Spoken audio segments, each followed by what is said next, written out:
और planning commission और entity board दोनों मिला के एक कमेटी बिठाते हैं और वो कमेटी का काम होता है अधिसूचनाओं का जारी करना।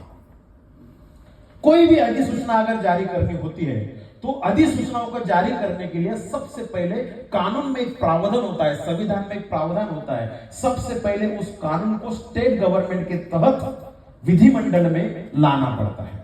तो विधिमंडल में कौन लोग होते हैं? विधिमंडल में वो लोग होते हैं बैठे हुए जिनको हम चुन के देते हैं, उनको हम विधायक बोलते हैं।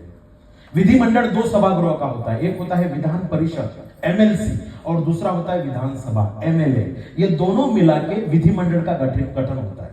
तो सबसे पहले कोई अधिसूचना अगर जारी करनी होती है तो सबसे इंपॉर्टेंट बात होती है जो कनिष्ठ सभागृह है, छोटा सभागृह है, जिसे हम विधानसभा कहते हैं, विधानमंडल कहते हैं, उसमें उस अधिसूचना को लेके आना पड़ता है।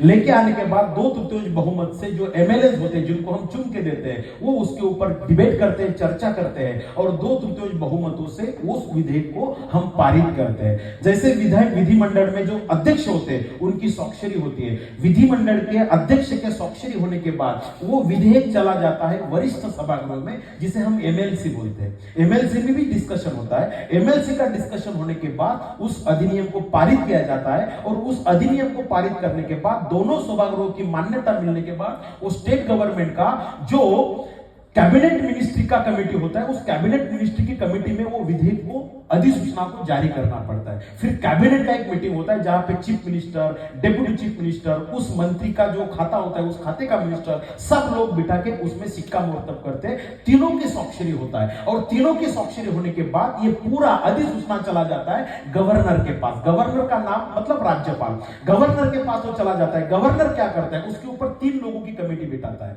एक होता है न्यायालय का न्यायमूर्ति, निवृत्त न्यायमूर्ति होता है, जो रिटायर्ड न्यायमूर्ति होता है, उसको लेके आता है। उसके बाद और एक बंदे को लेके आता है जो कायदे तज्ञ होता है और एक होता है स्टेट गवर्नमेंट का सॉलिसिटर ऑफ जनरल। ये 3 लोगों का कमेटी बना के फिर राज्यपाल उसके ऊपर वो जिम्मेदारी देती है कि कायदा कानून के कौन से सूची के अंतर्गत और कौन से कलम के अंतर्गत इस नियम को हम अधिसूचित कर सकते हैं। फिर ये 3 लोग बिठा के कौन से कायदे में इसको डालना है उसका पूरा ऑपरेशन करके परफेक्ट इंफॉर्मेशन राज्यपाल को देते हैं और फिर राज्यपाल इसके ऊपर स्वाक्षरी करके बात करते हैं कि अभी ये अधिसूचना हमने जारी किया।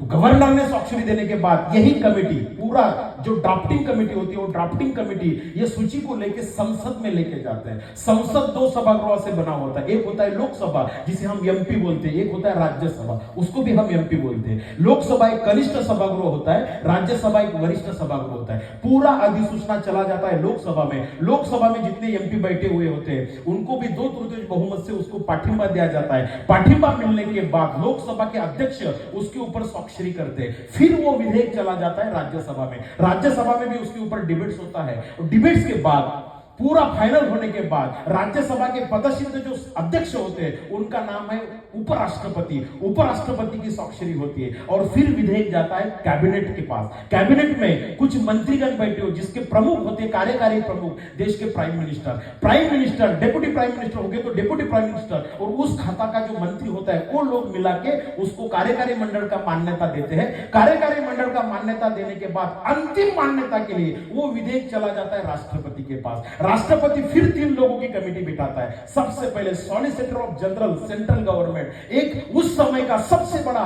कायदा का जो अधिक जो होता है, जो ब्रिलियंट आदमी होता है उसको, और एक होता है सर्वोच्च न्यायालय का एक निवृत्त न्यायमूर्ति। इन 3 लोगों की कमेटी बिठा के सेंट्रल गवर्नमेंट की किस किस सूची में ये लाना पड़ता है वो राष्ट्रपति डिसाइड करता है और राष्ट्रपति की जो राय होती है उसी राय के तहत ये विधेयक में ये 3 लोग बिठाते हैं और अंतिमतः राष्ट्रपति की मान्यता के लिए विधेयक जाता है और जब राष्ट्रपति की स्वाक्षरी उसमें होती है तब वो विधेयक गैजेट में जाता है।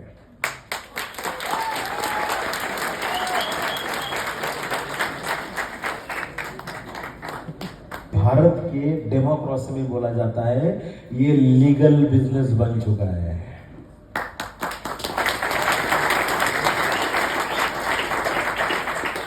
अंदर की बात बोलूं, आवाज नहीं आया।